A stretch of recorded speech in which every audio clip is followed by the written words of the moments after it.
Now then, Scunny fans, hope you're all alright. Just thought of I'll do a quick video ahead of tomorrow's game with Warrington Rylands, a cup game. I think it's probably going to be sort of a reduced attendance game. So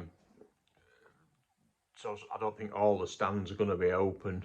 But that said, I would try and urge as many fans to get down there and get behind the team as possible. And I'd like to welcome the two new players. Yesterday, who completed the signing of Luke Williams, a midfielder. I'm told has similar attributes to Callum Roberts. So that'll be interesting to see how that pans out. And a big one for me is Mark Beck, it's just been announced today. And I'd like a special welcome to Mark because Stuart Moore Fundraising is going to be his home kit sponsor. So yeah, so looking forward for many goals from Mark. He looks a big chap. He comes with good recommendations from clubs that he's played for. So looking forward to it. I want to say I am a bit gutted that Finn Shrimpton is going up to Spennymoor. I wish him all the success in the world. He's a wonderful lad. He's a local lad. I'm a bit gutted because I'm one of the people that would like to have seen Finn get a bit more of a run out, but I'm not the manager. It's not my decision to do that, and I put my trust in Andy Butler. And I hope now that we've got these two new signings, it'll end the goal drought, which is, for me, has been the biggest problem. I mean, I know fans are going on about formations and tactics, etc. I don't hold much with tactics, etc. I'm a bit of a Brian Clough fan when it comes to tactics. Defenders know how to defend, midfielders know how to defend and help the strikers, and strikers score goals and put it in that bag at the end of the pitch. So that's, everybody knows what they should be doing. I don't hold too much weight with tactics. You can plan for all sorts of different eventualities, and it just takes one incident and somebody goes off and everything changes. So it's all what the players do out on that pitch. And I feel the things that have been costing us, and it's been widely said by many, has been individual errors and mistakes by individual players in particular.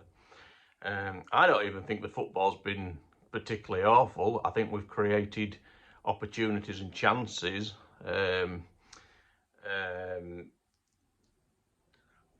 suppose I look at it in a sense that, having been a supporter of Scunthorpe United from 1973 and what the standard of football was back then, there's a massive improvement in the standard of football at this level.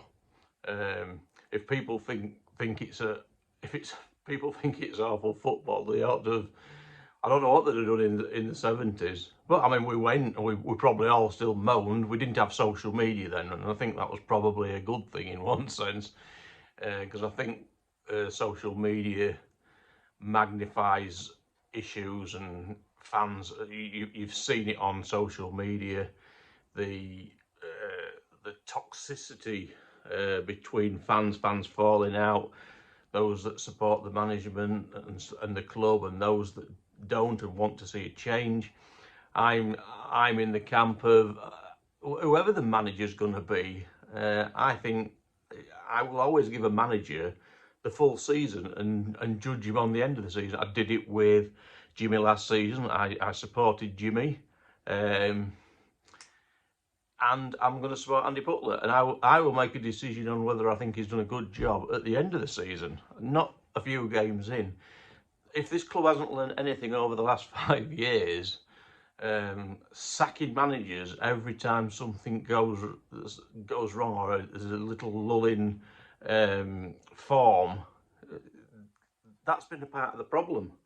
As many fans will recognise, when Alexander was sacked, we weren't in such a bad place as it was, and then it was like a free fall onwards. So I firmly believe we need stability. I know people disagree with that, and I'm not going to fall out with people. There's many people that are friends that have a different view to me, and it's quite right that we all have different views. All I would say to people is don't make it personal and abusive. Let's not be threatening players. Let's not send vile messages. You know, I mean, my wife had, because she's very supportive of Andy, has had some real vile stuff sent to her on social media. But it's what it is. She doesn't regret her support for Andy. Life goes on. But just please think it's just a game of football. It's not end of the world. It's not life threatening. It's a game of football, and if we're to succeed, we all need to stick together. Remember that unity march, unity about Scunthorpe United. Let's try and remember that and get that feeling back onto the pitch. Because I think if the players feel stressed and nervous when things don't go right in the start of a game, particularly if we don't score early, and certainly if we concede, you can feel the tension. But, you know, tomorrow's an opportunity to start putting things right away from the league. Not so much pressure on tomorrow. Nice to have a bit of a cut run because there'll be money involved. But, you know, it's not end of the world if we don't get a result. Be interesting to see if the two players get a run out. But hope to see you all tomorrow. So take care, everybody. Up the iron.